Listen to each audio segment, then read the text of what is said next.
Hey guys, welcome to Rocket Twitter here with Bahrain Race 2, random grid. We're starting P18 and P10 even lights out, away we go. Can we get a better start than the guys in front of us? We already passed the guy on our left hand side, that's Promise Gaming, he got a bad start. Right hand side is Jay Pilkey, he got a slightly bad start. Heading towards turn 1 though, what's going to happen? We got to the outside, that's to avoid all the chaos. Bit of contact between me and Milan. There's a crash further back though. We're into P5, we've already overtaken 5 cars including Joe, so that's a nice start by us. Next up Milan, then Tennis, so we've got some F5 drivers still to pass. We need to clear those quickly before we get stuck behind this lot. Camo with the lead though, from a certain Mr. Pigeon Munch, I believe. He's made a great start, also to this Grand Prix, but he started from pole position as well, so that's kind of expected. There we go, terror lights, away we go, and I wonder what happens at turn 1 though. Let's have a look, shall we?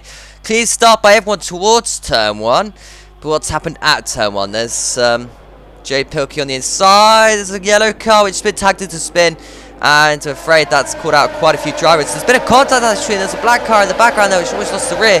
That'll be an F5 driver. There's a car off the right side, he's going to come back onto the track, there's another car off. That's a bit of chaos going on further back, but meanwhile, moving on to lap 2 in fact. Milan's gone past Tennis, we need to get past Tennis now really, otherwise we're going to struggle with this whole Grand Prix being behind him.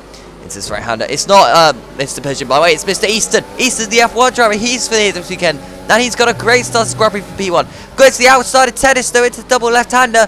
Can we hold it around the outside of Tennis and get the move done? Yes we can, we're through into P4 now. This is great news for our championship hopes in this Grand Prix. Now, is Mr. Tennis going to try and retaliate into his left-hander? He's thinking about it, but we're already turning in at that point, so we get the move done. Next up is Milan then, and this one is going to be a long battle here on the medium ground tyres. Which, by the way, everyone in front of us is on the mediums, including Mr. Easton. So though he's got the start, he's pretty much going to dominate this race unless anyone can do anything about it, and I doubt they can. Meanwhile, moving on then to lap 5, almost half race distance already. I'm thinking about boxing, possibly. Thinking about it, not quite this time around. We're going to stay out for another lap. Camo with a penalty in front of us already. Milan's already passed Camo, and I really need to get past Camo here. We're going to think about doing it into turn 1, are we? Looking up the inside of Camo, we're later on the brakes and Camo into turn 1. He gives us a space. We go on the curb, bit of contact on the outside of turn 1. Camo with the inside into turn 2. Gets to move and try and hold it. We're still holding around the outside though, side by side, heading towards this right-hander of turn 4. Can we get the move done into turn 4? They're still holding it. There's contact. That's unsettled my car a little bit. We lose the rear. And Camo's managed to hold on because of that contact. Into turn 5 and into turn 6. We get back past Camo. He's pulling away from us at this point. So I think we have to stay behind Camo for just a little bit longer, which is just holding me up hostage. I know we're battling on track, but like this is costing me to catch Easton, which I don't think I've been able to do anyway. But it's going to cost me to try to catch Milan instead. And I say that Camo's made another mistake there. He's got to curb badly. We got the DRS, but so does he. So it's not so this can be any easy to actually overtake him. Heading towards this left-hander.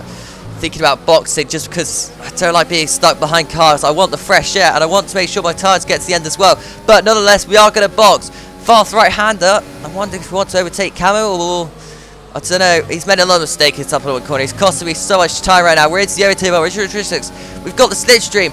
We're going to move to the inside line heading to the last corner. He backs out so he gets the DRS. But nonetheless, because we are now in front of Camo into P3 in this Grand Prix. And we're going to pit. So in case he was going to pit, which he's not in fact, we're going to get the undercut on everyone. Right, into pits we shall go then. I have no idea who my teammate is, by the way. And I couldn't figure that out for the whole weekend. So that's an interesting one. Here we go then, through this right-hander, turn 4. I don't know if it was contact, it just felt like there was, and that's where I lost the rear. So interesting. That's where we go then, coming out of the pit lane. We come out behind Joe Pilkey, and we're going to be side by side Mr. Pigeon.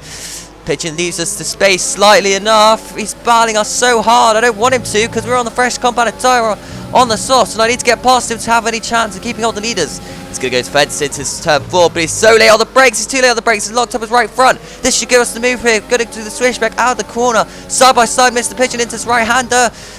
Up the inside. He's going to hold it around the outside. He's going to have the inside, but has to back out on the mediums. We get the move done, though. P9 has been a mistake into that hairpin, which could have allowed Pigeon to fight back, but I think he kind of followed us into that mistake as well. Here's just where this overtake came through. It's turn 4. He goes defensive, but locks up the right front, and that gives us a slip. Well, it doesn't give us a switch. It gives us a switchback option, which then we take up the inside. And I'm afraid from there, we are full cars width in front, and Pigeon has to back out of that one. Now, moving on. P4 now after people are pitting.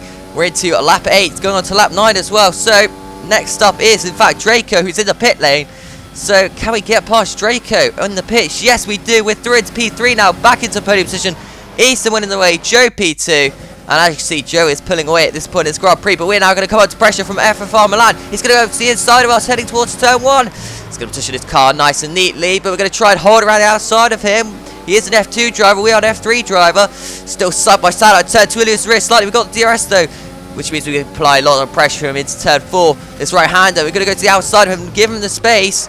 Let's hope he gives us some space on the exit, and he kind of does, but kind of doesn't. I mean, has given us a penalty, and it's a bit of a harsh penalty. I tried to give him space, he didn't really give me any space at all, so we're going to dive bomb. In fact, since it's right hand a late move, we get the move done. I know that was a bit of a dive bomb, but we get the move done, force him off the track. That's what you get, give me a penalty. Right, okay, we've shown him some attitude. I expect that's going to set the tone for this whole battle now, because he's now going to have the DRS and should be able to fight back neatly. But you could kind of tell, I go for a late move, and he just continues turning into the apex, so should he have backed out? Was it my move to overtake? I mean, I went for the move before he was even properly turning in. So in my opinion, that was an overtake on, and the contact was made because he didn't give me enough space. That's my opinion on it. But he's now got the DRS, he's now got the straight line speed, he's going to have more overtake button again. We're going to get defense though towards the straight. He hits us in fact to the straight line. Right, this is getting dirty now. It's turn 1.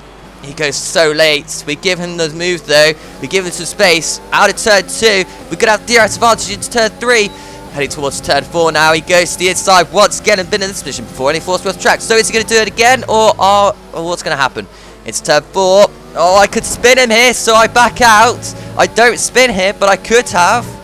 And he gets position done because of me backing out, really. I mean, let's see if I put him in that position, he won't tag me into a spin. But we'll see. So here we go. Here's the battling once again. Heading towards turn 4. This is literally for bragging rights, really. And because it's hard racing, forcing me off the track there. I don't know. It's harsh, but it is what it is. But we have still managed to hold. In fact, we're still there or thereabouts with him. With the DRS being so strong on this track, you're going to see how strong it is as well. Richmond so far back with the DRS, but it's just such a long straight. We close up so much on Mr. Milan, heading towards turn 1. Now, out of turn 1, heading towards turn 2. This left-hander out of turn 2. We get the drive. We've got the line out of turn 3. Got the overtake button when playing once again. Are we going to look up the inside of turn 4? Yes, we are. Going to be a late overtake. It's 13 lap of 14. We're given the space. And yes, lap 12 even. And we get the move done. Ha! Take that, Mr. Milan. Now, what are you going to do about that one? Well, this is what he's going to do. At the end of the final lap of lap 12. Moving on to lap 13 out of 14. Just 2 laps to go. This battle's going down to the wire. Is Mr. Milan going to retaliate towards turn 1? Is he going to be getting frustrated because we keep overtaking him? Probably.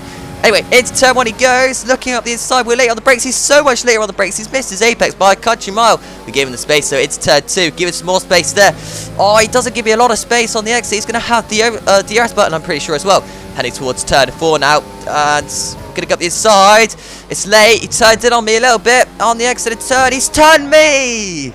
Mate, I could have done that to you literally a couple laps ago. And I backed out, and you didn't. So, you know what? That's really appreciated. Why? Like, I gave you space so many times, and you're just going to turn me like that? That was the pushing. That was him pushing me off the track, but yeah, there's contact here. But as you can see, I run off the track every time to avoid that from happening, and he just turns me and doesn't care. Cheers.